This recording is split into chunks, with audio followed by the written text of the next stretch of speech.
Évangile selon saint Marc. Ils arrivèrent sur l'autre rive de la mer, au pays des Géraséniens. Et aussitôt que Jésus eut débarqué, vint à sa rencontre, des tombeaux, un homme possédé d'un esprit impur. Il avait sa demeure dans les tombes et personne ne pouvait plus le lier, même avec une chaîne, car souvent on l'avait lié avec des entraves et avec des chaînes. Mais il avait rompu les chaînes et brisé les entraves, et personne ne parvenait à le dompter. Et sans cesse, nuit et jour, il était dans les tombes et dans les montagnes, poussant des cris et se tailladant avec des pierres.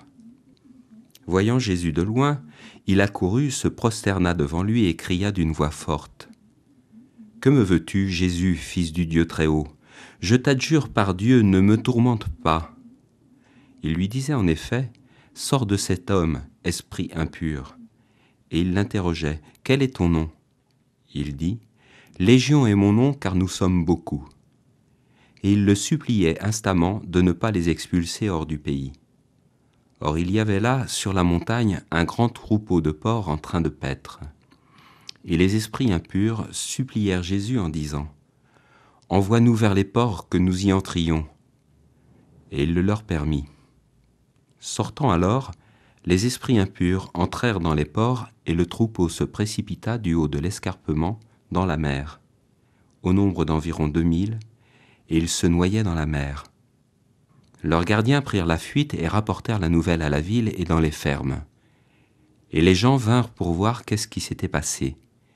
Ils arrivent auprès de Jésus et ils voient le démoniaque assis, vêtu et dans son bon sens, lui qui avait eu la légion. Et ils furent pris de peur. Les témoins leur racontèrent comment cela s'était passé pour le posséder et ce qui était arrivé au porc. Alors ils se mirent à prier Jésus de s'éloigner de leur territoire. Comme il montait dans la barque, l'homme qui avait été possédé le priait pour rester en sa compagnie. Il ne le lui accorda pas, mais il lui dit, « Va chez toi auprès des tiens et rapporte-leur tout ce que le Seigneur a fait pour toi dans sa miséricorde. » Il s'en alla donc et se mit à proclamer dans la Décapole tout ce que Jésus avait fait pour lui, et tout le monde était dans l'étonnement. S'il y a bien un passage bizarre dans les évangiles, c'est justement ce récit. Vraiment, c'est bizarre. Cet homme possédé et les descriptions effrayantes de sa force et de ses automutilations, la curieuse demande des démons d'être expulsés dans les porcs et le suicide de ceux-ci, et la conclusion en queue de poisson, si j'ose dire, où Jésus repart presque aussitôt après être arrivé. Pour bien comprendre ce passage à la fois original, symbolique et finalement capital, prenons 3 axes différents. La terre étrangère, la mort, la sortie. Nous sommes en terre étrangère. Jésus et les disciples arrivent en barque sur l'autre rive du lac de Tibériade, après avoir essuyé une tempête, elle aussi apaisée. Finalement, entre la mer agitée du chapitre précédent et l'homme agité de notre passage, c'est la même conclusion. L'un et l'autre deviennent calmes. Cette autre rive est donc une terre étrangère. Le pays des Géraséniens n'est à toute évidence pas un pays juif si des porcs y paissent. La présence de l'étranger est aussi à souligner avec la mention des légions. La légion, c'est le signe de la force militaire romaine, synonyme de brutalité et de guerre. Dans l'Évangile, quand Jésus va en terre étrangère, c'est pour 2 raisons principales, soit pour échapper aux foules nombreuses de Galilée et trouver parfois un peu plus de calme, ici il ne va pas en trouver, bien au contraire. Ou deuxième raison, pour annoncer l'Évangile au-delà des frontières d'Israël et faire comprendre à ses apôtres que la bonne nouvelle du royaume est pour tous, et qu'elle n'est pas réservée à Israël, et c'est aussi pour nous ouvrir à l'universalité. Notre Seigneur entre donc en terre étrangère, mais que va-t-il y trouver ? C'est notre deuxième point. Il va y trouver l'omniprésence de la mort.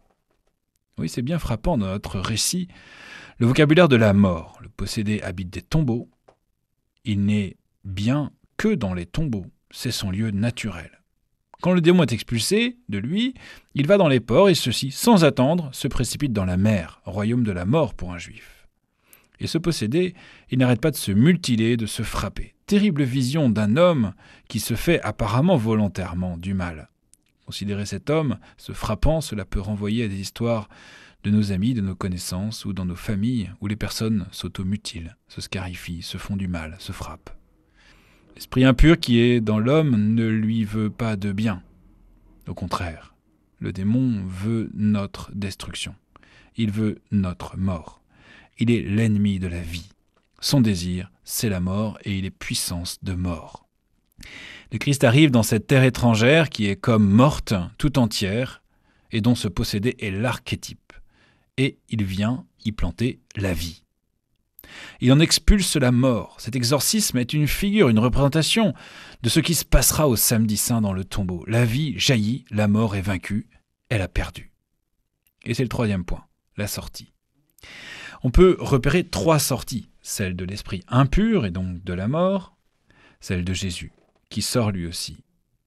Il a expulsé le démon, mais il est lui-même expulsé du pays étranger qui préfère rester dans ses ténèbres. Mais Jésus expulsé ne va pas abandonner cette terre qu'il a foulée et sanctifiée. Il y laisse un missionnaire. Cet homme revenu de la mort, cet ex-possédé qui voulait être auprès de Jésus, mais qui finalement va être envoyé, missionné, en sortie. Et c'est par lui que l'admiration naîtra au sein de ce peuple rabougri sur ses possessions et ses ténèbres. La lumière du Christ est ainsi donnée par les témoins de la grâce de Dieu. Dans ce jubilé de l'espérance, comme cet homme purifié par le Christ, soyons les témoins de la vie dans tous les recoins où la mort et les ténèbres règnent et qui nous entourent. L'évangile du jour a été commenté par le père Édouard Roblot, curé de la paroisse Notre-Dame de la Paix sur Isaac.